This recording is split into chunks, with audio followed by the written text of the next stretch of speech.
first, I'd like to say welcome to our first Women in Running Summer Speaker Series. And first, I would like to welcome you to the seminar from Montreal, which is where I'm right now, with the land acknowledgement. So it's a land which has been long served as a site of meeting and exchange amongst Indigenous peoples, including the Haudenosaunee and Anishinaabe nations. And we acknowledge and thank the diverse Indigenous peoples whose presence mark this beautiful territory on which we, some of us here, get to run, play, and enjoy all that it has to offer on a very regular basis. So today, first I'll introduce myself to begin the seminar, and then I'll introduce this series as well. And after that, I'll go into today's topic, which is the biomechanics of running. And really, it's mostly going to be focusing on some very specific muscles that are linked to some little problems that runners often have and then I'll cover the core, glutes, legs. I'll do a little self-therapy show and tell, go over our main takeaways, and then we'll get into the question and discussion period. So first of all, I'll introduce myself. So my name is Aïda Valevicius, and I'm from Montreal, and now I'm back in Montreal, and I'm a postdoctoral fellow at McGill University in the Department of Kinesiology and Physical Education. And I also work at the Institut National du Sport du Québec, which is one of the Canadian sport centers or institutes in Canada. So I did my PhD in biomechanics at the University of Alberta. I finished that about 2 years ago. And so all of my graduate work was really in biomechanics, but I'm also very interested in female athlete health, sport, and well-being. And I'm going to be the host for the summer speaker series throughout the summer.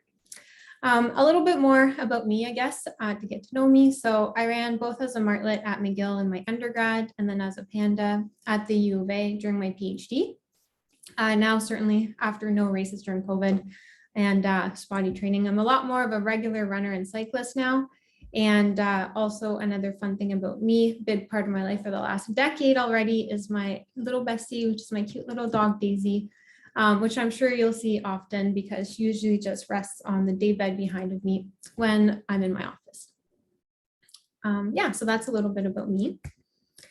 Okay, now for the logistics of our talk. So I do want to mention that these talks are being recorded.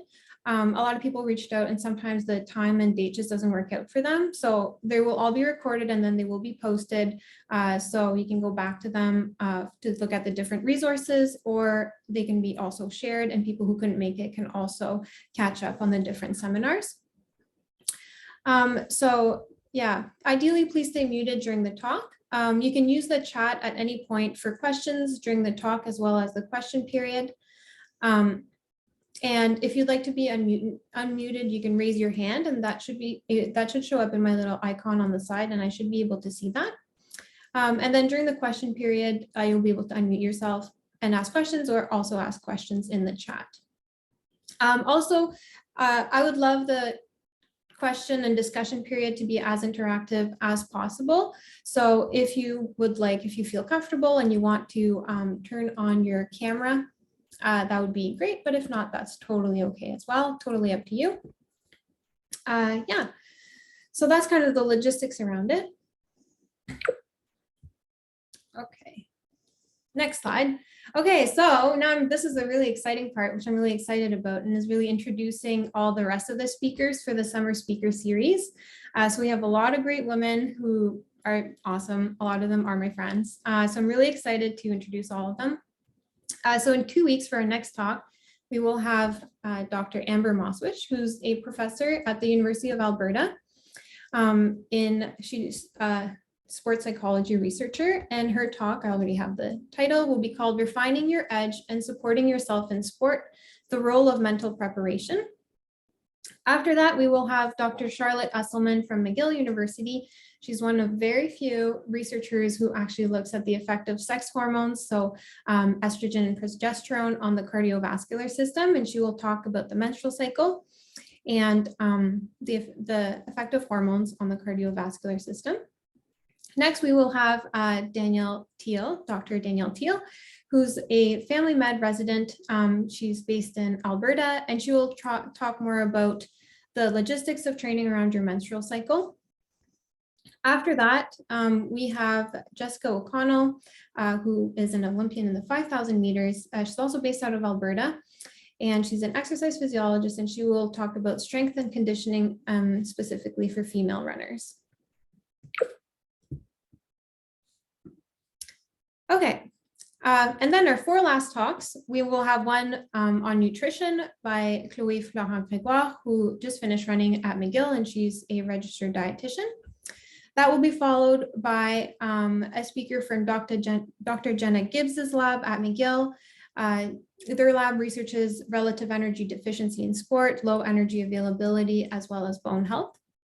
And finally, our last speaker for the summer will be Dr. Gabrielle Ostigui, who's a sports medicine doctor in Montreal, works with a lot of female athletes, and she will be covering topics mostly surrounding a lot of the cases that she sees in her clinic.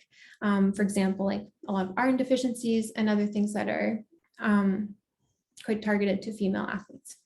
And then finally, our last talk of the summer will be a back to school special. So the goal of that one is really to bring all of the information that we covered throughout the summer together and kind of talk about time management techniques, meal planning techniques, and how we can really balance running and then going to school at the same time or doing a demanding job as well.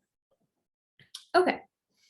So now moving on to the topic of today. So as I said, today is focused on the biomechanics of running, which is kind of broad, but I will mostly cover specific muscle groups and specific muscles that sometimes are linked to some problems runners have. And I'll try to explain like, where are they? What are they called? How do you find them? And then how can you release some of the tension in those muscles to make sure that you stay healthy? So the ones that I'll cover are the core muscles, hip flexors, glutes, quadriceps, hamstrings, and then calf muscles as well. Okay, so we'll get into it right away, starting with the core. So the core, very interesting. So obviously it's the muscles around your abdomen. And we actually have like 2 layers of core. So the first layer is called the deep core muscles. And that layer is really on the inside of your abdomen, and it surrounds your organs that are inside your abdomen. And that one is made with the transverse, I'll put my laser pointer, transverse abdominis on the sides and then the front. You have the diaphragm at the top, you have the multifidus along the spine at the back, and then the bottom is your pelvic floor muscles. So your core, you can really imagine it as like a rectangular box like this, or more like a cylinder. On the outside, then you have the erector spinae muscles on your back, and you'll have the rectus abdominis. So this muscle here is the core muscle at the front, and it's really the one that maybe we most often work out when we do core, and the one that gives us that like 6-pack. And then we have some oblique muscles, so the internal obliques and then the external obliques, which are on the outside. Okay. Also, sometimes within that core group of muscles the hip flexors are also sometimes included in that. So 2 important hip flexors are the psoas, which attaches on the spine and then attaches on the lesser trochanter of the femur, as well as the iliacus, which attaches on the inside of your ilium bone and then also attaches on the femur. So these 2 muscles, since they attach in the same spot, they're often referred to as the iliopsoas muscle. And they're part of about 12 other muscles that flex the hip. Okay, so then I'll go over a few exercises that you can do in order to strengthen your core. I won't go into really all the detailed techniques as to how to do it. We can discuss some of that later in the question and answer period if you have some questions surrounding that.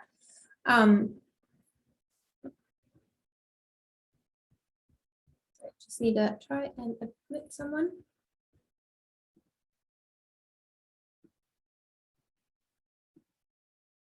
Okay, so some great muscles for the deep core, which is really important as a runner because we want our core to be as strong and stable as possible. That's going to help with running efficiency and form.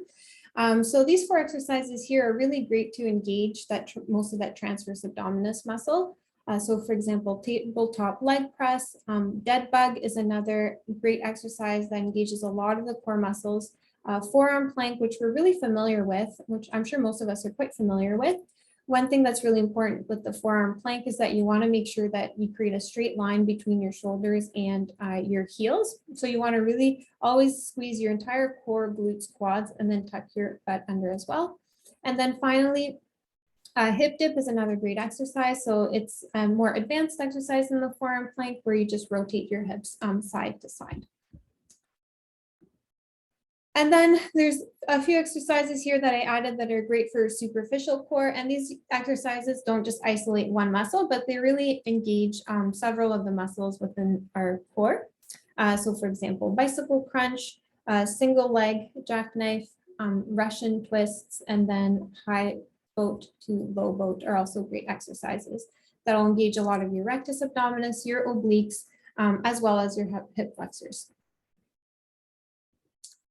So that quickly covers kind of the core that we are most familiar with, I think. But one really important part of our core that we really shouldn't forget to attend to is actually our pelvic floor.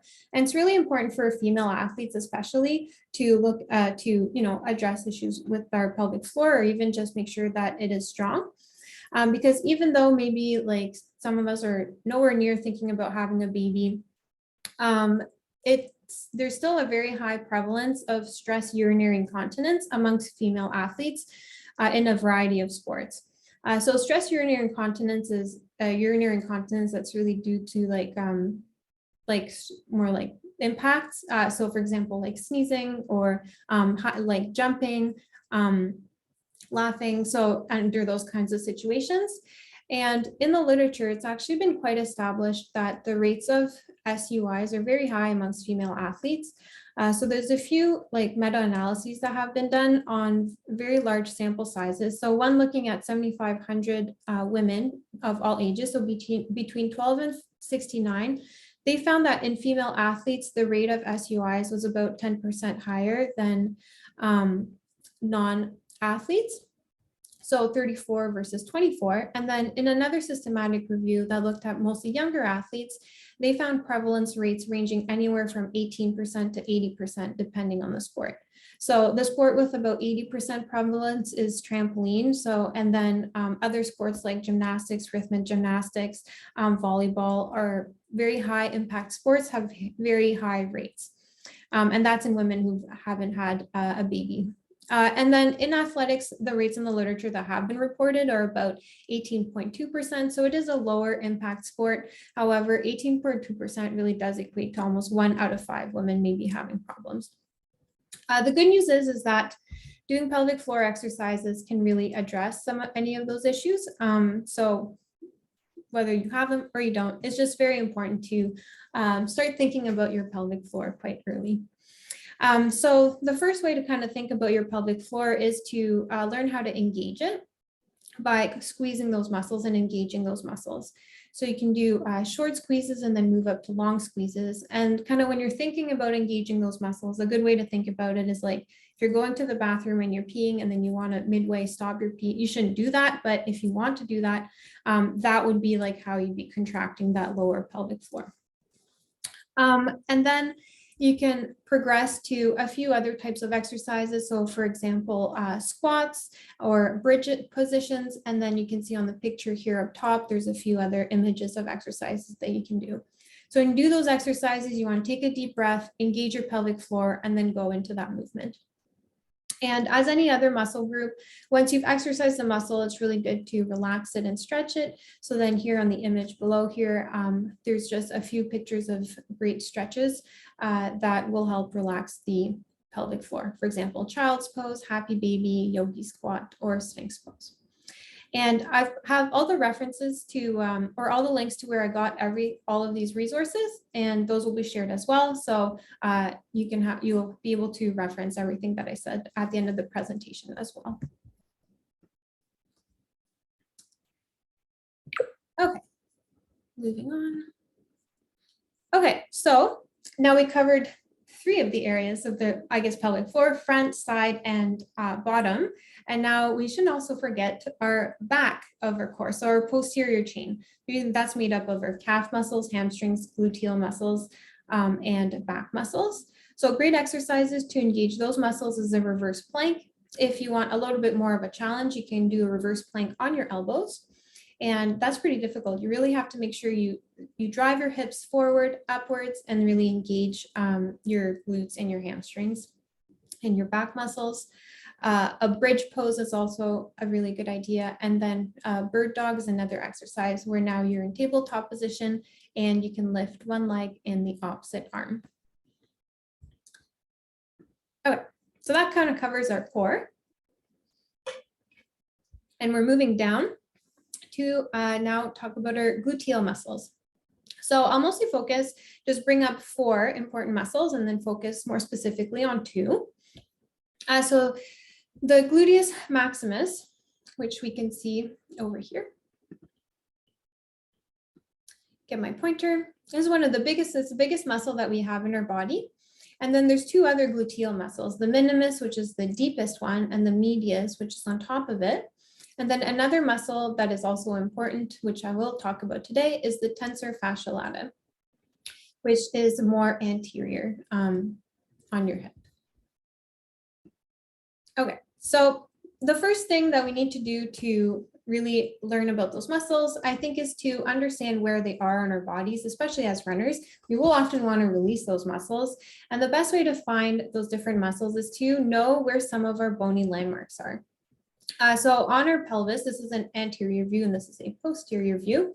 There's a lot of bony prominences, and those really help us locate the different muscles. So the ones that I do want to talk about today is your anterior superior iliac spine. And that one, if you go on your hips, I'll just maybe quickly show you, it's the bony part that is right about here. So that's a really great landmark to then find all the other landmarks.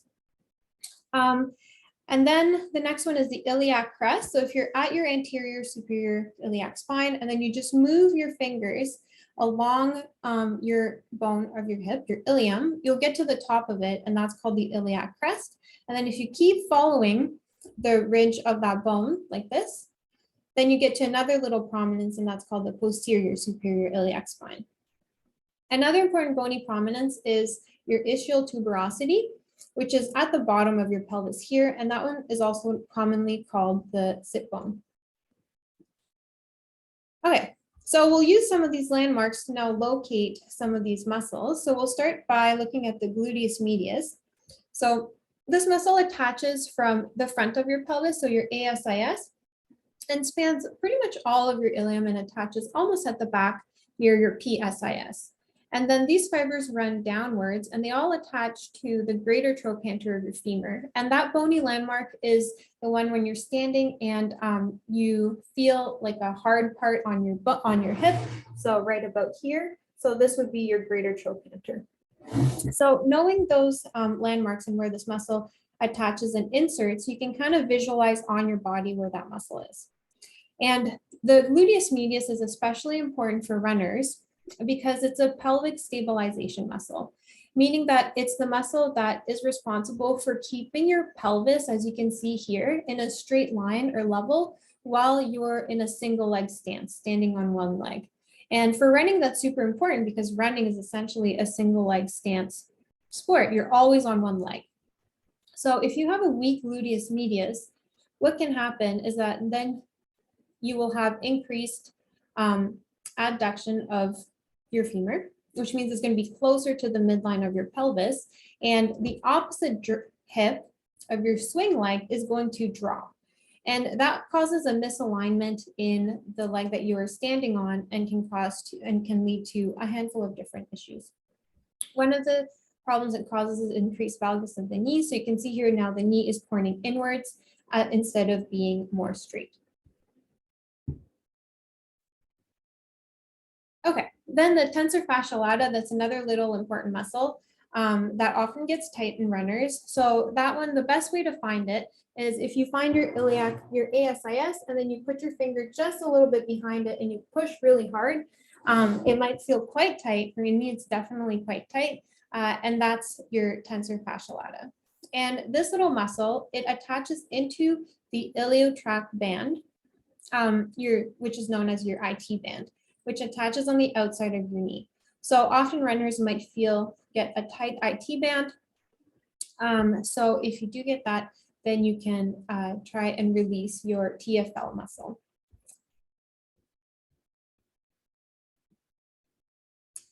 Okay, so now that we know that our glute muscles are very important for hip stabilization and for running, we need to attend to them quite a lot if we're a runner to try and reduce risk of injury. And a great way to do that, there's this routine called the Myrtl Routine, and it's made by Coach Jay Johnson. And it includes 12 exercises. So about half are like, I would call them more strengthening exercises, and then mobility exercises and the leg swings.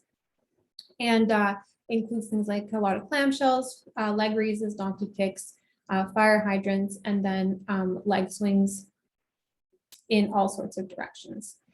So there's 2 links over here that have a video showing all of the exercises and then more explanation. One thing I do want to say about these is that the goal is not so much having the greatest range of motion, especially in the first like 7 exercises, but it's really trying to engage that gluteus medius muscle. So a good way to do that is put your hand on your gluteus medius, and then when you do, for example, the clamshell, make sure you're really engaged, and then you just need to move your leg high enough to really feel that muscle being engaged. So that's very important hip routine. Okay, then moving on to our quadriceps and hamstrings. So here we see an anterior view of the quadriceps and then a posterior view of the thigh, which is our hamstrings. And I'll go into more detail about those. So the quadriceps are made up of 4 key muscles.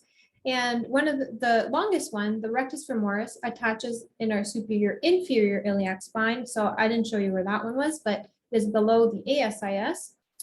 And then crosses, so this one crosses both the hip joint as well as the knee joint. So it will flex the hip and extend the knee.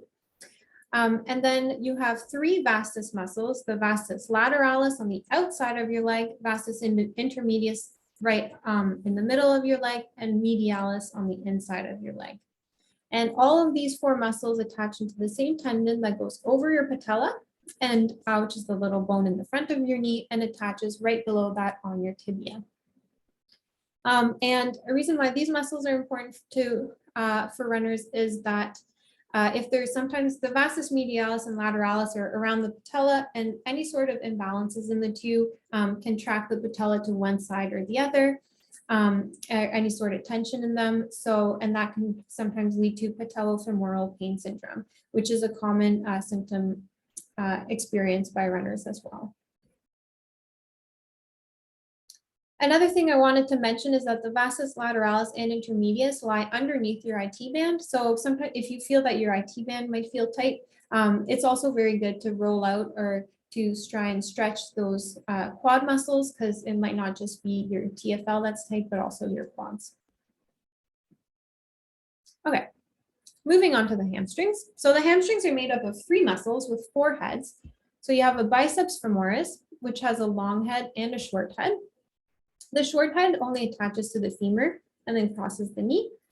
And then the 3 other muscles, so the long head of the biceps femoris, semitendinosus, and semimembranosus, attach to your sit bone, your ischial tuberosity. So they cross your hip joint. So they extend the thigh, and then they go down, and then they attach below your knee. So they're also knee flexors. So these muscles too, they're key muscle for running, which often gets tight in runners. Sometimes it's a little bit weaker in women as well. And one kind of unfortunate thing is that it can get a bit irritated from all the sitting that we do, because when we sit all day, we do sit on our sit bone, so it does compress the top of the muscle over here. So that's just something to keep in mind as well, if you're sitting all day and then trying to go running a lot. Okay, finally moving on to the calf muscle. So the calf is a little bit, I guess, like the forearm, because it does have a foot attached to it. So it has a lot of little muscles that move the toes and the feet, but we will go over just a few key muscles today. So the tibialis anterior, the fibularis muscles, and then the muscles on the posterior of the calf, so the soleus and the gastrocnemius, as well as the Achilles tendon. So we'll start by looking at your posterior calf. So your soleus is a large muscle that attaches at the back of your fibula as well as tibula. So your fibula is that little bone on the outside, and that makes your outside ankle joint. And then that attaches into your calcaneus via the Achilles tendon. And then we have the gastrocnemius, which is superficial, the superficial muscle with two heads, a lateral head, so on the outside of the foot, and then a medial head on the inside of the leg. And that one crosses the knee joint. So the gastrocnemius will flex the knee, and then both muscles will plantar flex the foot, meaning that it will point, when you're pointing your toes, it's these muscles that are engaging. So very important muscles too for runners, because they do attach in the Achilles tendon, and a lot of runners can have problems with the Achilles tendon, issues with the Achilles tendon. So knowing kind of where these muscles are and where their bellies is will allow you to better address like them if they're tight or anything, which we will talk about very soon. And then finally, we have anterior calf muscle. So tibialis anterior, another very important muscle. So it's on the front of your tibia, so it kind of attaches right below your knee. And then the larger of the muscle belly is close to your knee. So if you touch your shin and then you just go a little bit lateral to it, you might feel a tight muscle belt. Mine's certainly always tight there. So that's the belly of your tibialis anterior. And that one will go down and then attach to your first metatarsal over here. And this one, when somebody has shin splints, often this muscle might be involved in it as well. And then finally, quickly touch on these two muscles, the fibularis longus and brevis. So these are muscles that will evert the foot, or it's a motion that in the pronation movement of the foot, because their tendons actually go around the ankle and attach at the bottom of the foot.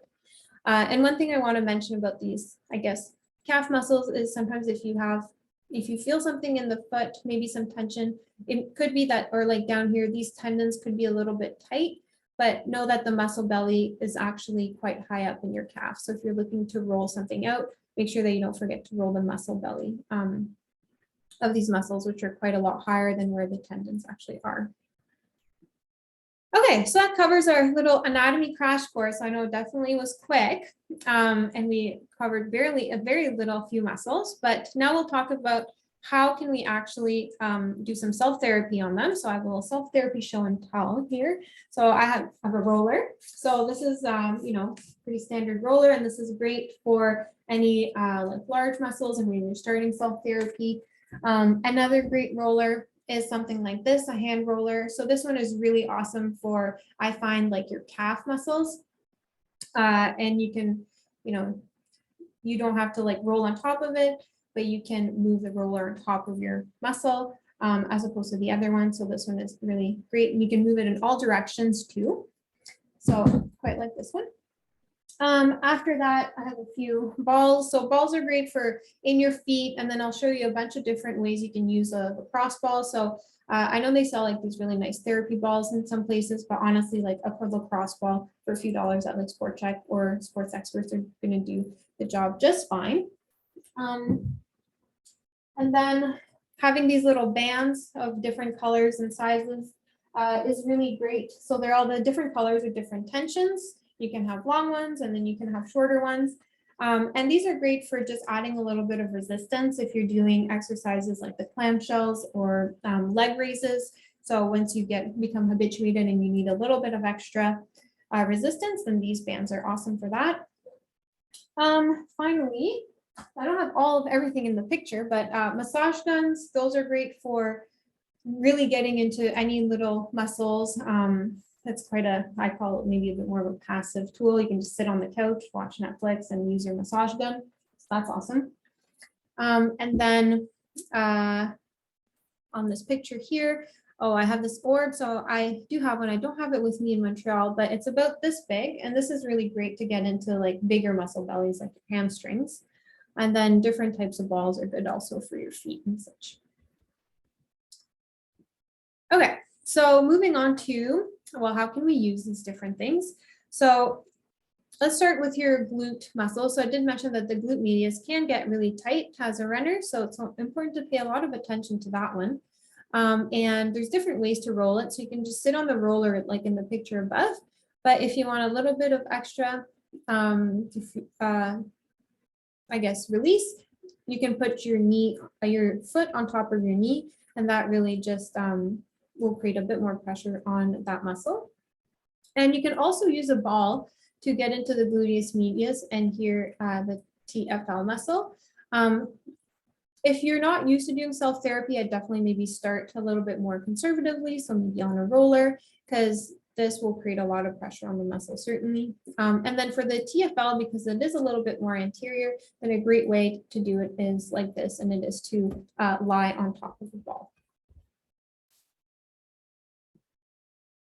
Okay, so here I found two resources that I quite liked. So examples of foam roller exercises that you can do for all the different muscles. One thing about the calf, so you can start like this if your calves are really tight, and then if you want extra pressure on your calves, you can put the other foot on top of the roller as well, and then gravity will really do its job on your, I guess, calves.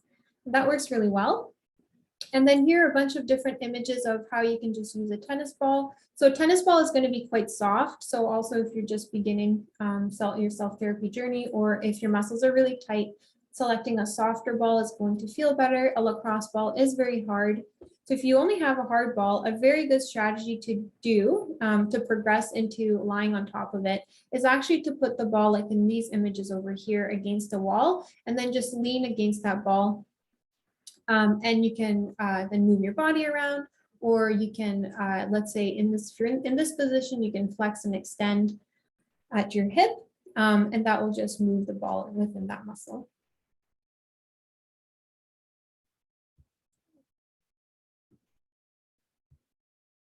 So just look at the chat.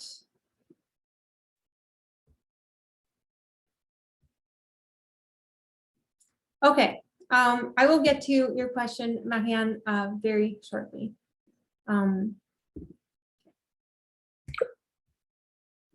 Next. Okay, so after we foam rolled and used our self-therapy tools, we can also do stretching.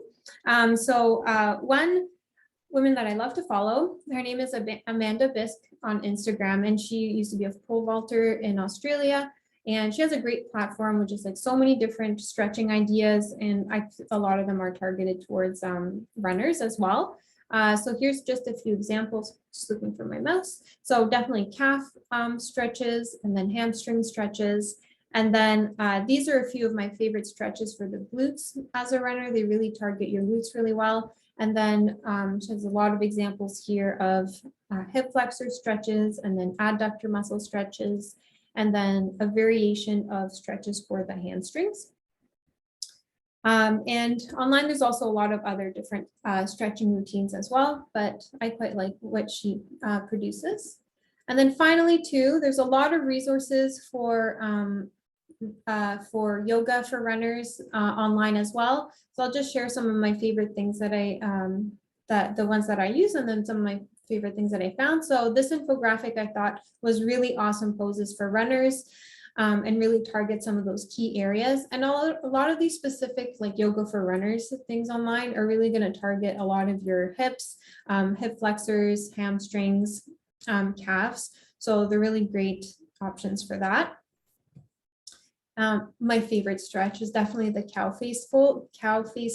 So where you cross one leg over the other, and that you'll definitely really feel it in your glute muscles. And then as you lean forward, it puts even more, I guess, stretch or strain on your glute muscles. And a few of my favorite yoga videos. So Lululemon has a great series of yoga for runner videos that range from 20 minutes to an hour. Runner's World has another great video by Rebecca Piccino. And yoga for Adrienne, very popular on YouTube as well. She has a lot of videos as well. They're great to follow. Okay, so that's kind of my main things that I wanted to cover today. So definitely we have time to get into more details in some of the areas where you guys want to know more information. But my main takeaways are for today are when you choose your core exercises, really make sure you do some that engage your inner core or your stabilizer muscles, so your transverse abdominis. Don't forget about your pelvic floor. So really important to do exercises to engage your pelvic floor, or to think about engaging your pelvic floor when you are doing exercises. Complete your hip girdle stabilization and mobility exercises, so the Myrtl routine. I'd say at least 2 to 3 times a week. And then another takeaway or suggestion is that off days are really great days for self-therapy and recovery. So if you don't have a workout or if you have an easy run, then take that maybe extra time to do some rolling, stretching, and yoga. And one thing I want to mention about self-therapy or recovery, it's kind of the same idea as when you're doing a workout. So you're putting a lot of stress on your muscles, on your body. So then you do a workout and then you take a few days off. So keep the same idea with self-therapy as well. Don't go rolling out your calves like all day, every day. Just do a little bit, maybe like up to half an hour or so, and then let time for your muscles to rest, maybe a day, and then do it again a little bit later.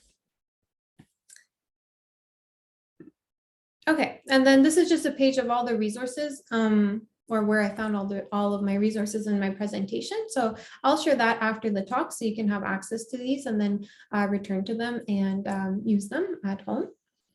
And now we'll move on to our questions. So I will unshare my screen so we can all see each other. And then you can ask questions in the chat, unmute yourself, raise your hand. And before we, I guess, get into our discussion session, if ever you have any questions after the presentation, either about the material that I covered or about the series in general, these are all the areas that you can reach me. So my personal Instagram, the Instagram for this talk series, Women in Motion Knowledge Club. I'm on LinkedIn, and then I have on my email as well. Yeah, and for those of you who are in Montreal or in Quebec and would rather communicate in French, that's not a problem. You can reach me in French as well.